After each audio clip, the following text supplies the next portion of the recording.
and welcome to the Christchurch Fox Chapel podcast.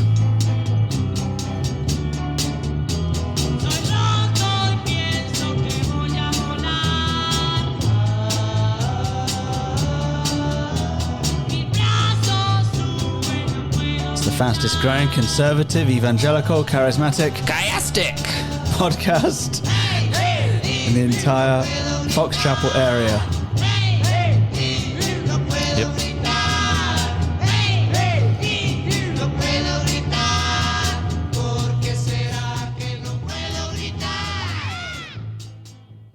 We should make the introduction so that it is a chiasm in itself. I was thinking the exact same thing. Were you really? Yeah, yeah. Oh, that's the best. The fastest growing podcast in Fox Chapel that's a podcast. Yeah. So, chiastic. Chiasm. The ancients thought this way, that right? They and a lot of cultures, like ancient Middle Eastern culture, some cultures still do.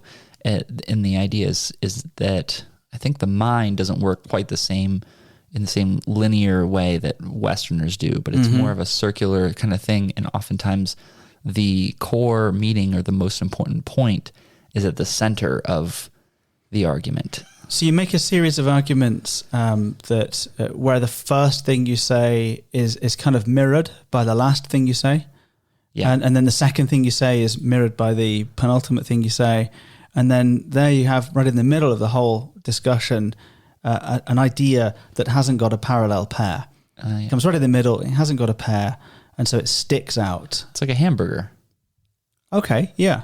Kind of. Yeah.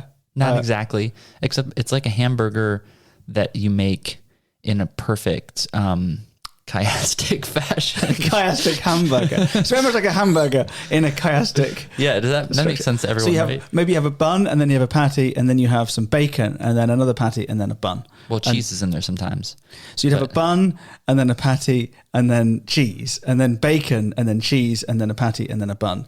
And so the bacon... I was going to more say like bun, cheese, patty, or bun, mayo, cheese. No, the mayo and the cheese can't go together. Bun, cheese, patty, bacon, patty, cheese, bun.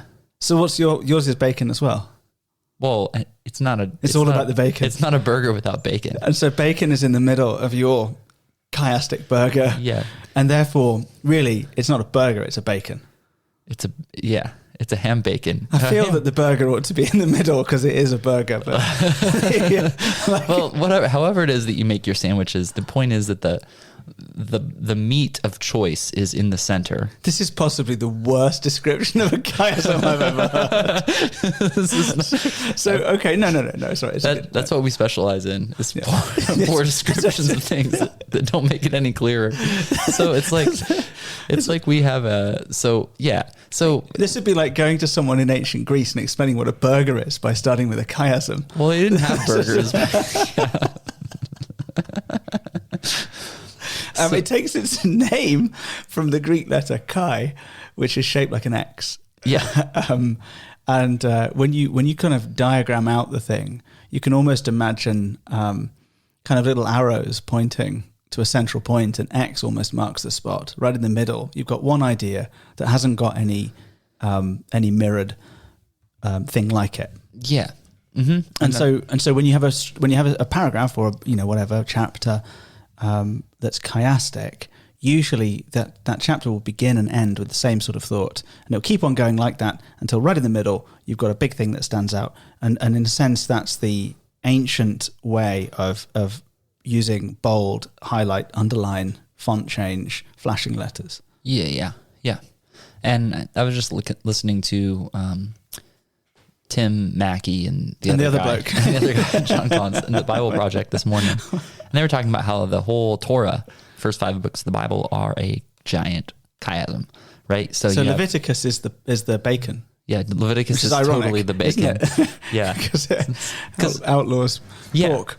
So it's very weird. Yeah, it's definitely not a bacon cheeseburger chiasm, but so Deuteronomy, Moses talking to the 12 tribes, and then the end of Genesis, where Jacob is addressing his 12 sons and giving this poem with their blessings and stuff. You have a parallel there, and then you have a parallel to the Exodus wilderness wanderings, and the wilderness wanderings in the book of Numbers, right? And there's even like, you have recurring things, I think in Exodus 17, they come to the waters of Meribah. And then in Numbers 20, you also come to the waters of Meribah. And then inside of that, you have the book of Leviticus, which is divided into, you guessed it, 3 parts. Right. And the first part and the third part parallel each other. And the second part, which is like chapters like, I don't know, the tweens, tween chapters of Leviticus, are kind of like the center point of the whole of the Torah. Of the Torah, yeah. So wow, that's the long game, isn't it? Right there. And that is the part that contains where they start operating in the tabernacle, and then it immediately goes wrong. And Nadab and Abihu, or Nadab and Abihu, however they do their own thing, and then they get burned up, and then there's like that's the center point. The center point of the whole, So of the Pentateuch is these 2 people with variant pronunciations getting burned, which is the fundamental problem. How does an unholy people dwell with a holy God? That's the big question. That's the big question that the whole Torah is asking. It's actually the big question of Hebrews 9, actually, which is not surprising in a way. Which also has chiasm. That's why we're talking about this, right? Oh, does it? No, it does. It does, yeah. Does it? No, there's no chiasm here. Well, that's not a surprise, is it? Because Hebrews is a really very much a New Testament book that feels Old Testament-y. Yeah. So it's not a surprise. No, not at all. That it would be like that. Different scholars. I mean, so yes, there's a chiasm there in our passage today. I think there may be several. If there are not several, there's also a very swirling, repetitive nature to this particular style, this particular letter. And chapter 9 is really like it. So frequently he will make a point, move on, and then go back to his old point, and then you keep seeing things reemerge over and over and over again. Yeah. And I think partly they just like that kind of thing. It's kind of dizzying. It is dizzying. For me. It is dizzying. It kind of drives me crazy, to be honest. It's really tough in a sort of Western preaching setting. Yeah. To do that. Do you know The Godfather Part 1 and 2 and 3? They, I think, during one of the anniversaries, Coppola re-released it in chronological order. So when like Godfather 1, and then it was like a little bit of 2, and then it was like fully into 3, and then it finished out most of 2. Wow. In order for it to make more sense chronologically, because there's all these flashbacks to whatever it was, name was Apollonia, was it getting killed? So it feels, preaching through Hebrews feels a little bit like doing Coppola's kind of re-edit of Godfather. Yeah, like we're trying to translate something that translate an ancient mind that were thought in circles into so that modern minds who think in more linear ways. Yeah. So here's the thought, right? At least in the first opening verses of where we are today, which is chapter 9, 11, through to the end of chapter 9. Not without blood, according to the law, he sprinkled. This is the blood of the covenant. He sprinkled, according to the law, without the shedding of blood. So blood, law, sprinkled. Covenant, sprinkled, law, blood. Like a hamburger with bacon in the center. The covenant is the bacon of this particular chiasm. That is an ironic idea. And it's exceedingly ironic on multiple levels, though I don't think they were thinking of it in terms of bacon. or burgers or really anything of the sort. We must be hungry. Never record a podcast hungry. Yeah, that's true. So anyway, that is to say that probably the big idea of this, at least the first section, is the covenant. The big idea is the covenant. Now that's not much of a surprise, because we have said that this is a book that presents Jesus as like the biggest things of the Old Testament, only bigger. Yeah. Right. And surely one of the biggest things in the Old Testament is the covenant. It's the promise that the covenant God makes the covenant people to let them dwell in a covenant land where they will be blessed and protected if they're with him, and cursed if they're against him, and provided with plenty by grace. Literally is the Old Testament. That's the whole It's a concept covenant. of the Old Testament. Yeah, Yes, the it's whole a Testament covenant. Yeah. So it's the old. Yeah, and it seems like it's I've heard I forget who called it this, but one theologian called Hebrews the book of the covenant. Well, that would make sense as well. Yeah, I think I found that from F.F. Bruce. The central argument would be, therefore, that Christ is inaugurating a new covenant. Yeah. Something that's completely new. It's like the old stuff, but it's new. I find this whole book challenging to preach because often the words, the language for each new passage has already been there in the past passage. And so if I don't really dive into it, then I'm kind of like, well, we've already done this. But we haven't, though, because it's using the same terminology and sort of circling back around, and it's tweaked it, and there's a new point. There's like a new idea. So yeah, it's dizzying. I think that's the best way that I can put it. The composer Einaudi said that his work is like waves on a shore, that each one is kind of built up by the previous one and is reminiscent but different to the ones before and after it. And it feels a little bit like that with Hebrew. There's wave after argument, each one kind of pulling from the old one and kind of rolling in the next one. That's absolutely brilliant. Yeah. Well, it's Einaudi. Einaudi? Yeah, his album Leonde. It's really good. So this is like that, isn't it? You've got wave after wave of idea. So we begin in verse 11. Christ appeared as a high priest for the good things that have come. Then through the greater and more perfect tent, we know about tents. Tents and temples are used interchangeably, right? Skene, tabernacle. Yeah. Right. He entered once and for all into the holy places, not by means of the blood of goats and calves, but by means of his own blood. So Christ, described as a priest, is going into something like a temple. The real temple of ultimate reality. The real temple, the actual temple. Yeah. Our argument will swirl back to temples again in a minute. And we could talk about it now if you want, or later. Come back to it. Yeah, sure. All right. So real priest, real temple. He goes into the holy places, and old priests would go in by bloods of goats and calves. I guess they would need to be purified by blood in order to do their work. Yeah. So they would go in they would get purified to go in, right?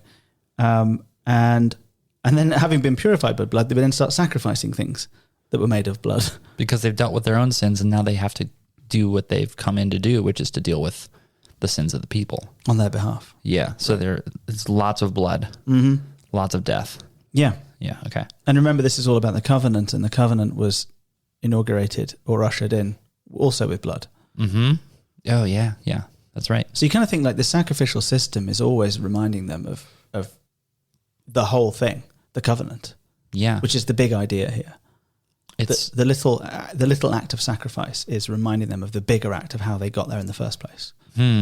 Yeah. It's very raw and in your face. It's kind of like if you, like, we go to the supermarket now. If you want a chicken, you just, buy the pre-cooked chicken from Giant Eagle Express. I do that like once a week. I get the chickens and I go home and the chicken is cooked. It's at $6.99 for a chicken. The roast chicken. Yeah, it's a great deal. Do you get the organic one or do you get the little one?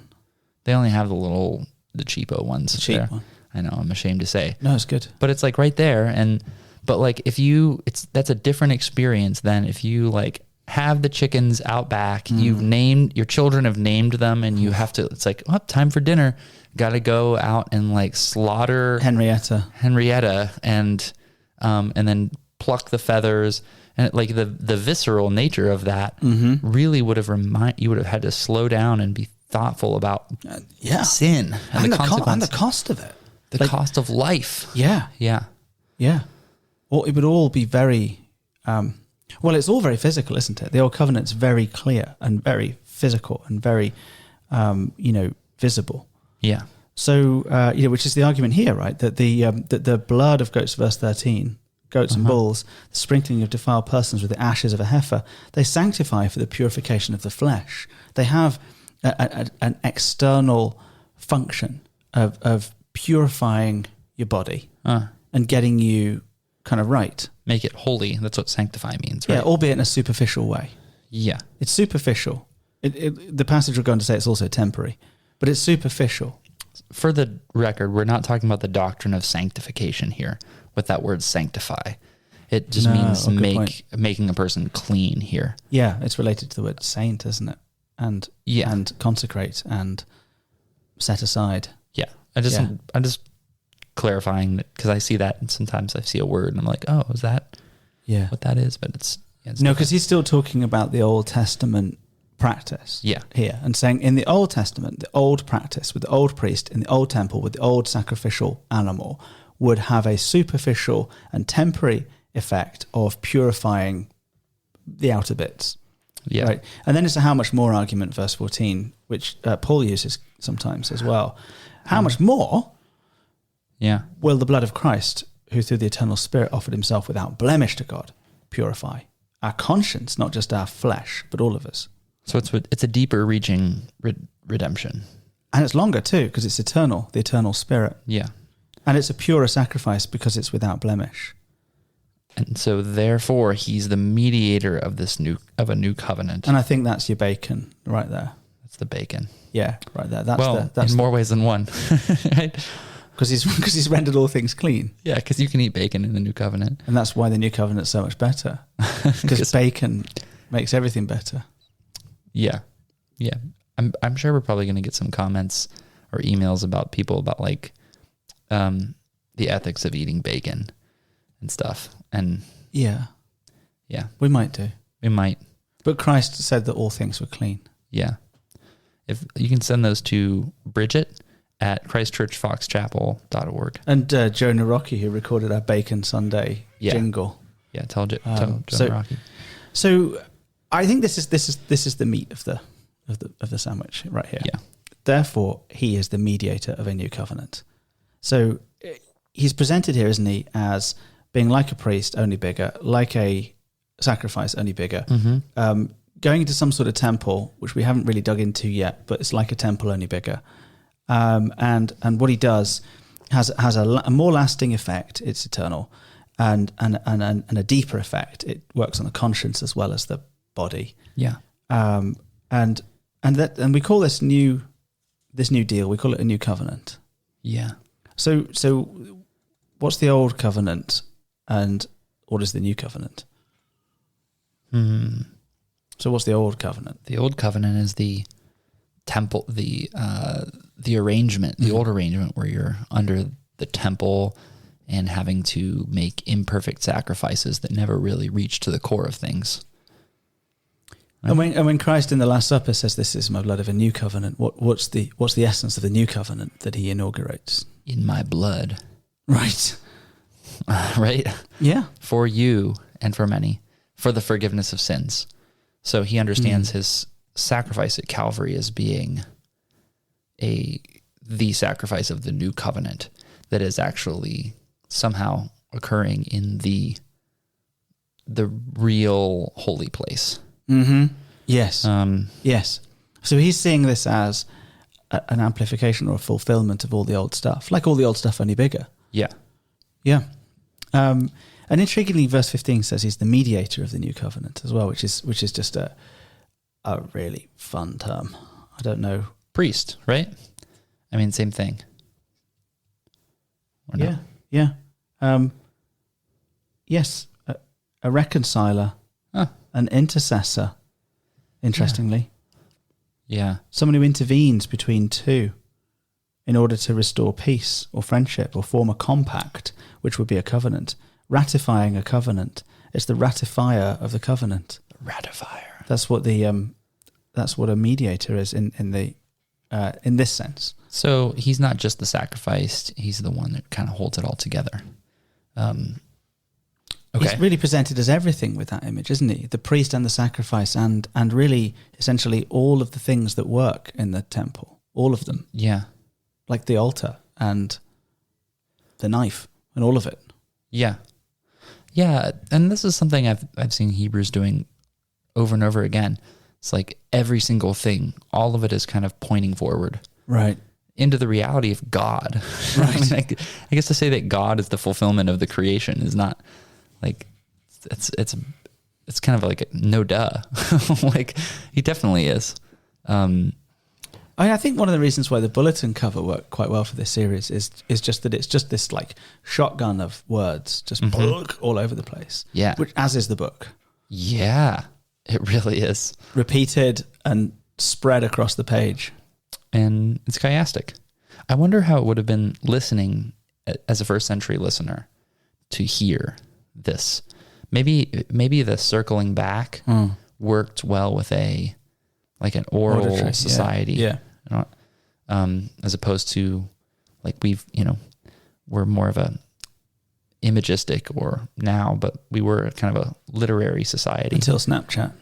And then we became an illiterary society. Yeah. Yeah. Of just endless moron snaps of your own face back and forth. Oh, yeah. Interspersed with the occasional nipple.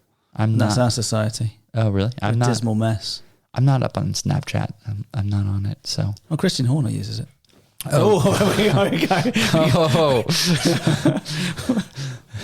For example. For all of those of you who are not F1 fans. Tune into the previous podcast. Yeah. Just look that up. Don't. Yeah, don't. Spare yourselves. Don't Google that. That's not a good idea. So he's the mediator. Everyone's right now paused the podcast and gone to find out about this guy now. Therefore, he's the mediator of a new covenant. So Christ is interceding and forming this new covenant fully himself as all of the things.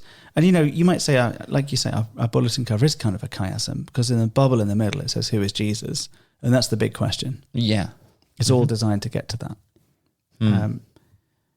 And so I think now we're kind of almost walking back down the other side of the chiastic burger bun. We've either come to the bottom of the valley and we're making our way back up, or to the top of the mountain and we're making our way back down. Something like that. Yeah. So, there's a lot to dig into, and I don't even know what to look at next, really, because it's still quite repetitive in the middle of itself. But we just read it and go for it. Let's have a look at verse 23 then. This is a good place to go. Yeah. All right. Thus, it was necessary for the copies of the heavenly things to be purified with these rites. That means it's talking about the copies of the heavenly things being the temple. But the heavenly things themselves with better sacrifices than these.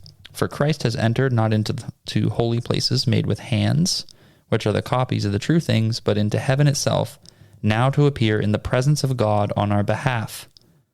Nor was it to offer himself repeatedly, as the high priest enters the holy places every year with the blood of not his own, for then he would have had to suffer repeatedly since the foundation of the world. I think, just to pause there, this is an important thing, which wouldn't preach, but it's worth talking through as kind of in a liturgical church. He would have to suffer repeatedly since the foundation of the world.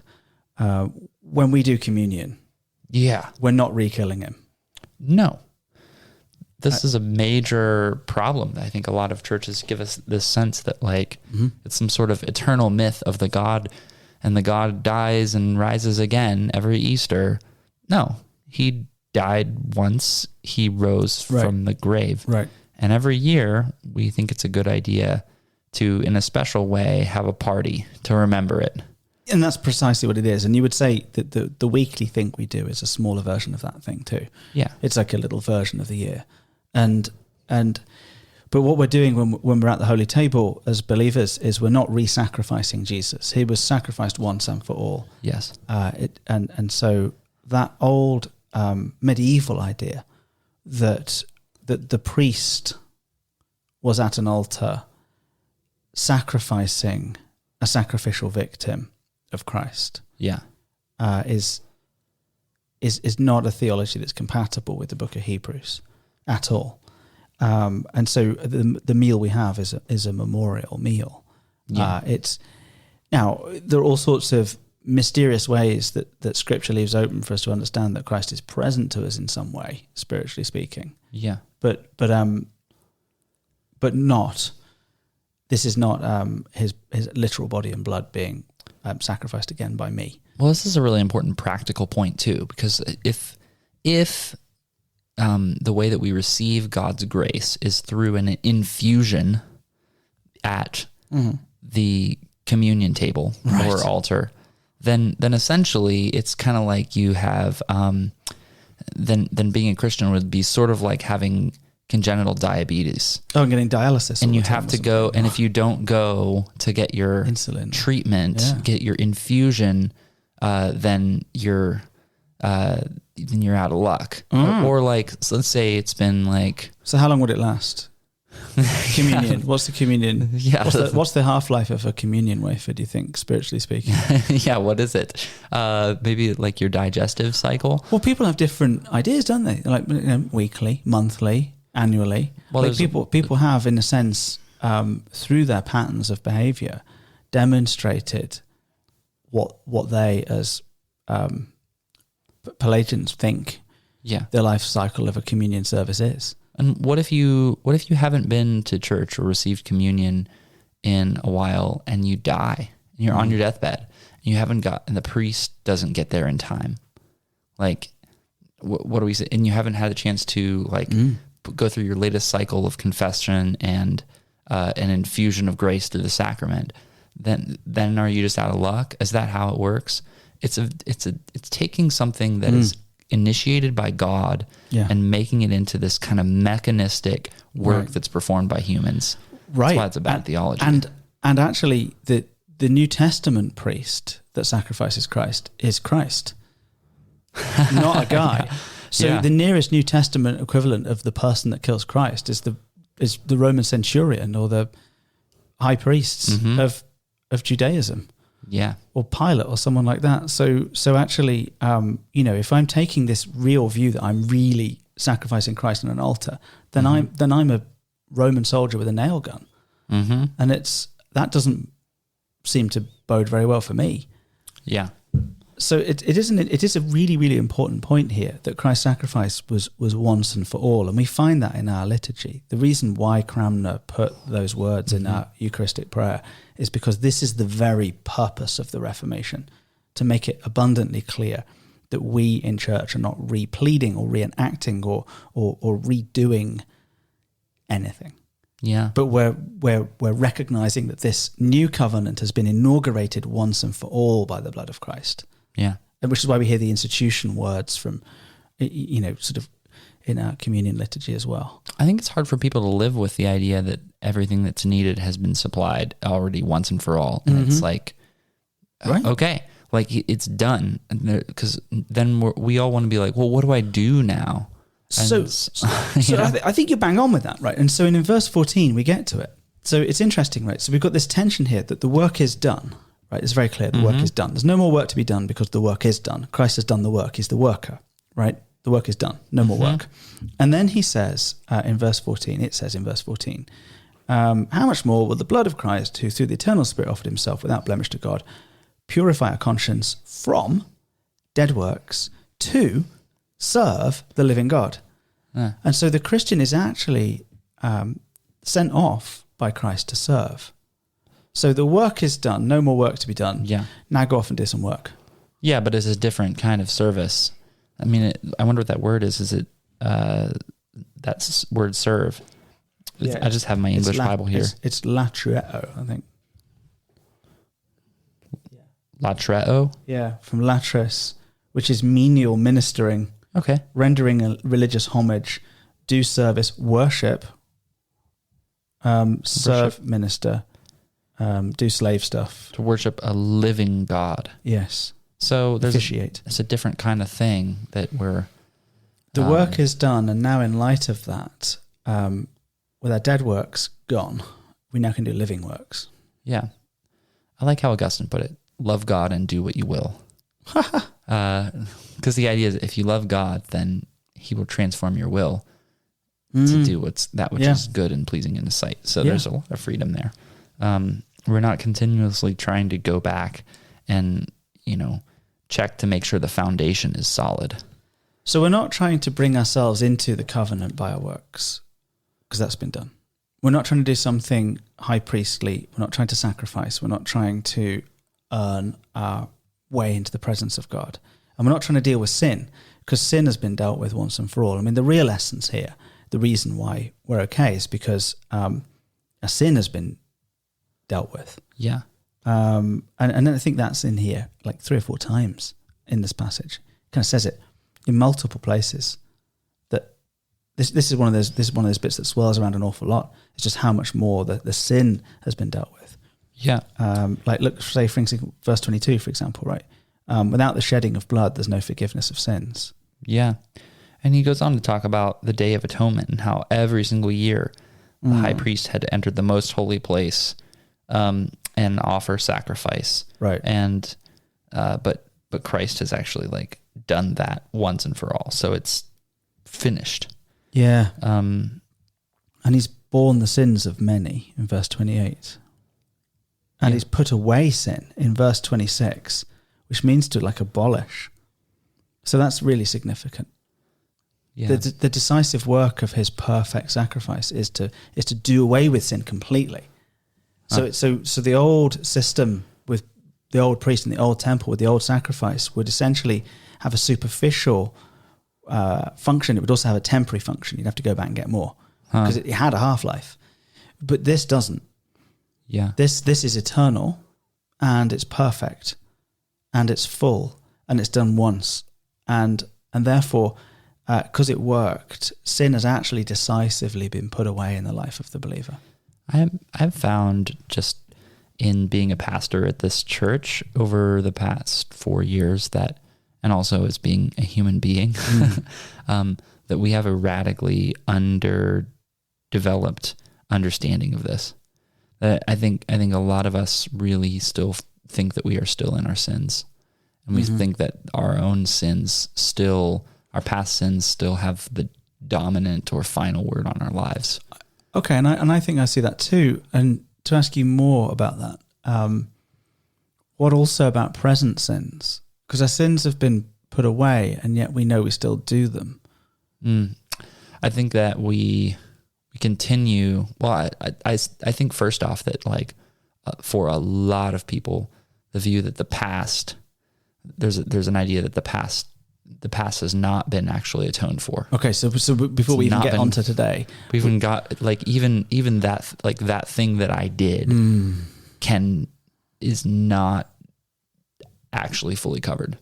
And so you think like when we're kind of saying like a confession in church, what we're actually picturing is one thing in our minds, like the big thing we did. Maybe, yeah. I think that might be. But then also our present sins, I think that there's a sense that that pattern defines you, but it's still letting the past have power over you. If I've done this thing over and over and over and over again, then in a sense it owns me and I can't escape it. And so I think we're never dominated by present sins or future sins, because that hasn't really happened yet. It's always just our memory of what we've done before that we think has power over us. And yet the work of Christ is intended to purify our conscience. Yeah. Not just put us physically right in order to, be in the outer courts, but is actually designed to bring us into the full presence of God and with full assurance of mind. Yeah. Fully present, fully loved, fully there. And so I think it just makes a huge difference. So what's our problem? Like, we don't know that Christ is big enough, or we don't know that his work was good enough, or we have too high of an opinion of ourselves. Like, what's causing us to doubt the essence of this passage? I think some of it is that it just feels a little remote and distant from our reality. The man upon the tree making atonement from the world for the sins of the world feels, when it's a Monday morning, like a million miles away. And so in some ways I think we have to be always reminding ourselves of this thing that happened once and for all, instead of doing it over and over again. It's happened. He has Well, yeah, and you might say actually the irony is of doing it over and over again, and us doing it over and over again. Yeah. It actually makes us feel more guilty. Uh-huh. It actually has almost a corroborative effect. Uh-huh. Yeah. And it colludes with with the enemy, who accuses us. Yeah. This idea that we have to keep coming back and doing things to get right with God, or like potentiates that feeling that we're not good enough. Yeah. So I think that it's really helpful. Maybe this is just a theme in my own life that I think the Lord is laying on my heart, but just that we need to hear the word proclaimed to us over and over again. We need to hear the finality, even repeated in it. And I do think it gets through over time, but like we need to hear that he offered a sacrifice for sins in the holiest of holy places, in the heavenly place, once and for all. Oh, and so therefore your past, the door has been locked upon your past and the key has been thrown away, and you are free. Like we need to hear that. Yeah, we do. Which means we need to see that God's a bigger deal than we thought, and heaven's a bigger deal than we thought, and the sacrifice is a bigger deal than we thought, and we need to see it as being bigger. Yeah, like all the things we already knew, only bigger. Yeah, that's what we need. Christ, in verse 28, maybe we'll finish with this thought, is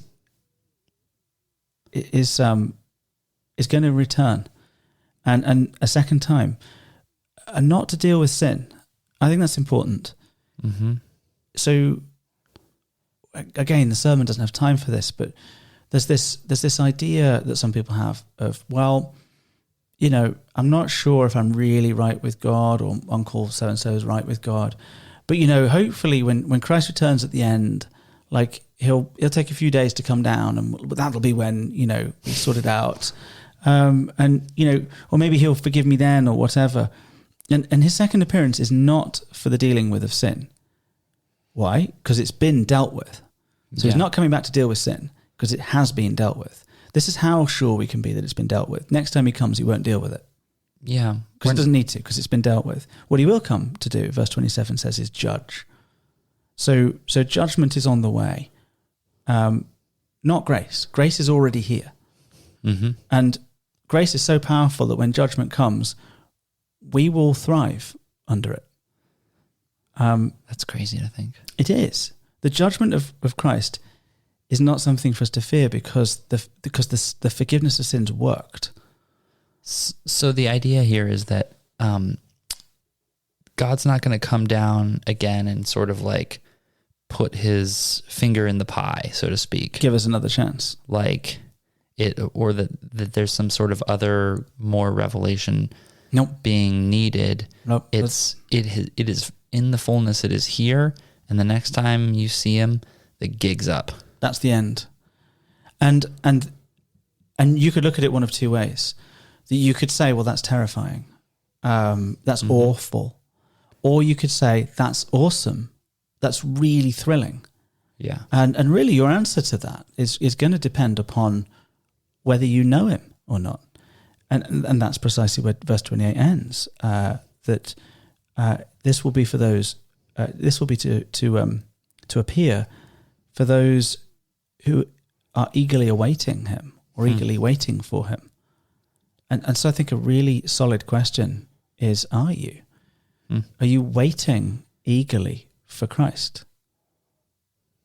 And if you've seen what he's done for you and who he is, that he is the true priest, the true temple, the true sacrifice, the mediator of a new covenant that's been inaugurated through his blood, and that he has finally dealt with your sin fully and perfectly and eternally once and for all on the cross, then you're gonna inevitably be very eager for that.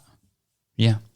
But if you refute those things, then, and you're still under the dead works of going in and out, in and out, in and out, constantly seeking a superficial and temporary mediation at best, then you're not going to be at all eager to see him.